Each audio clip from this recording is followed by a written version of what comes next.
السلام علیکم ورحمۃ اللہ وبرکاتہ۔ محترم ناظرین، استقبال ہے آپ کا ہمارے یوٹیوب چینل الہند اسلامی ٹیوب پر۔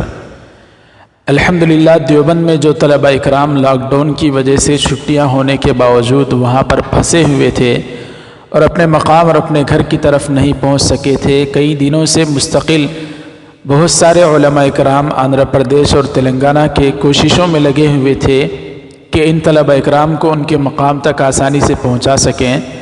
الحمدللہ سب کی کوششیں رنگ لائی اور آج بروز اتوار 17 مئی 2020 تقریباً 1 بجے دیوبند سے بسوں کے ذریعے سے نکلنے کا طلبہ اکرام کا سلسلہ شروع ہوا، جس میں وشاکھاپٹنم اور ویسٹ اور ایسٹ گوداوری کے 4 طلبہ، وجےواڑہ کے 4 اور گنٹور کے 14، پرکاشم کے 17 طلبہ پر مشتمل ایک بس ان طلباء کو لے کر الحمدللہ روانہ ہو چکی ہے۔ اسی طرح کرنول، کڑپا، چتور، اننت پور کی 4 بسیں بھی نکل چکی ہیں۔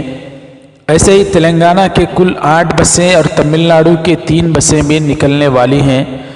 اللہ تعالیٰ سے دعا کریں کہ ان طلباء عزیز کی ہر طرح کی شر سے بچتے ہوئے عافیت کے ساتھ اپنے اپنے وطن پہنچ جانے کی توفیق نصیب فرمائے۔ ناظرین اکرام، کمنٹ باکس میں آپ حضرات بھی تلنگانہ اور آندھرا پردیش اور دیگر صوبے کے علماء اکرام جو لاک ڈاؤن میں اس طرح کی کوششیں کر رہے ہیں، اللہ تعالیٰ ان کو بہترین بدلہ عطا فرمائے۔ کمنٹ باکس میں آپ حضرات دعا یا جملہ ضرور لکھیں۔ براہ کرم اس ویڈیو کو لائک کریں، زیادہ سے زیادہ شیئر کریں۔ ہمارے چینل الہند اسلامی ٹیوب کو سبسکرائب فرما کر بیل آئیکن پر کلک کر دیں تاکہ آنے والی ہر خبر آپ تک آسانی سے پہنچ سکے۔ السلام علیکم ورحمۃ اللہ وبرکاتہ۔